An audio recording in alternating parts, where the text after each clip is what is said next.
What's up, Notre Dame fans? Welcome to the first episode of Breaking Down Brey's Boys. This is going to be a Notre Dame basketball podcast. For today's episode, we're going to break down Notre Dame's second meeting with Georgia Tech this year. The first one I was in attendance for at, what's it called? I forget what their stadium's called. But yeah, this one's going to be at the University of Notre Dame, Purcell Pavilion.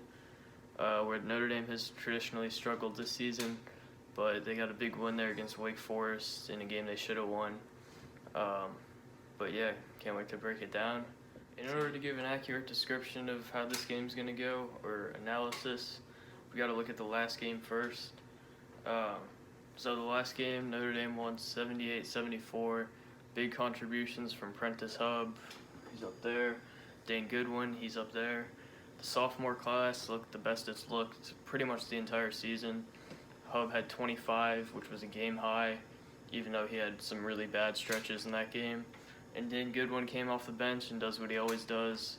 He had 15, hit a bunch of threes, hit a bunch of mid-ranges, one dribble pull-ups. He came off screens. They did a great job getting him open. I would look to see that happen in this game as well. Maybe less production from Dane Goodwin, because if you're a shooter, it's a lot easier to put an emphasis on a guy like that. Georgia Tech is 10-11 right now.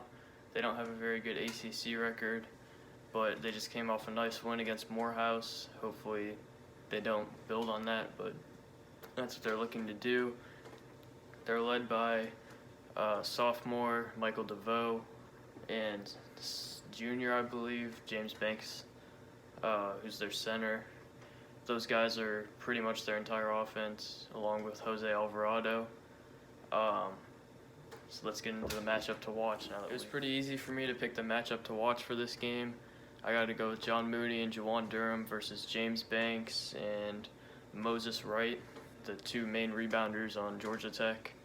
Last game, the rebounding battle was really close, led to a lot of extra points, a lot of second chance points from both teams. Notre Dame won the game and they had 33 rebounds, 10 offensive, thanks to John Mooney mostly, and Georgia Tech had 32 and 5 offensive rebounds. I would give the edge to Notre Dame here. You kind of have to if John Mooney's on the court, no matter how good the other team is with their big men. But Georgia Tech's definitely one of the better rebounding teams in the ACC with their athletic front court. As Mike Brey described it. The defensive emphasis for Notre Dame, in my opinion, should be stopping the pick and roll. Mike Brey said it himself in his radio show tonight. Jose Alvarado and James Banks love to run pick and rolls. James Banks cuts to the basket. He's really athletic, good finisher. And Jose Alvarado is good at seeing the court, cutting, driving, doing a bunch of stuff like that. It opens up shots for Michael DeVoe. A lot of stuff can happen if the Notre Dame can't stop the pick and roll. That's going to be huge for them. My player to lose sleep over, which is a new thing I've thought of, is Michael DeVoe. Obviously, he's not the oldest guy or the most experienced, but even last year, I think he had 12, 13 points on us, and he had 22 in the first game this year. He leads Georgia Tech in pretty much every offensive stat. He's really explosive. If you get him on a fast break, he's a really good three-point shooter. A lot of people will mistake him for only a three-point shooter, but he can do pretty much everything on the offensive side, except for like posting up and stuff. My guess would be Rex Pfluger would be on him for a lot of the game, trying to limit his production. If they can keep him under 20 points, we have a really good chance. If we can, I would say the three keys to the game are keep Michael DeVoe under 20, which is going to be difficult. Stop the pick and roll. Mike Brey's got to design something. I'm sure he's really aware about that if he's talking about it. And we have to stop offensive rebounding. I'm not sure how great Georgia Tech is at that, but it really killed us a little bit in the first game. So we need to stop that. And now moving to the other side of the ball, My 3 offensive tips are my first tip is something that Notre Dame has done a great job of that they should do every game, keeping the assist to turnover ratio in our favor. Mike Brey preaches this, it's one of his main coaching points. He loves this. He's instilled in everybody, Prentice Hub, TJ Gibbs, Rex Pfluger, all those guys. Think this is really important. Georgia Tech's a team, if they can get on the break, they can swing the momentum. We saw that a lot last game. I think Michael DeVoe had a huge fast break dunk. Everybody went crazy. We had to call timeout. It swung the momentum. It swung the score. You don't want that to happen again. My second key is hit threes. We got to make this easy on John Mooney and Durham down low. We can't be relying on them when they have such a good defensive front court with James Banks and what's the other guy's name? The other forward that I mentioned in rebounding. John Mooney, I wouldn't expect him to have 20.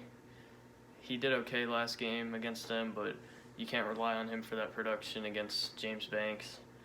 And my third key is make it easy on Mooney and Hub and Durham. Hub's been really bad at home. I'd like to see him pick it up, but we can't rely on him right now to do that.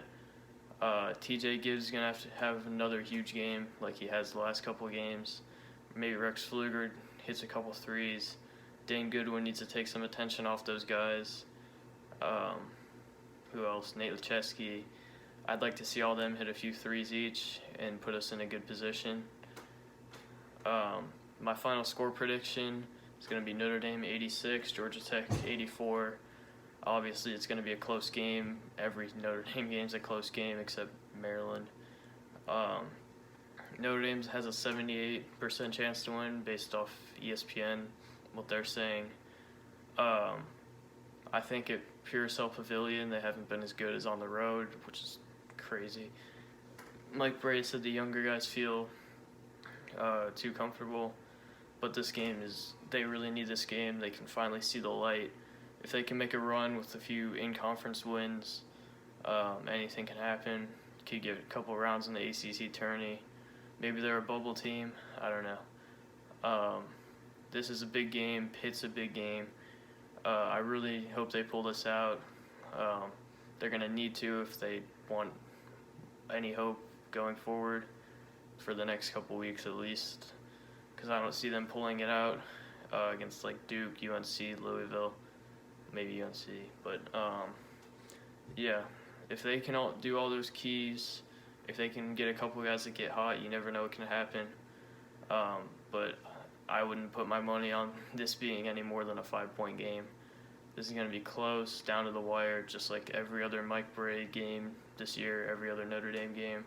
It's just going to come down to who makes the shots late, and I think we're a lot better than them. So, yeah. Thank you guys for watching.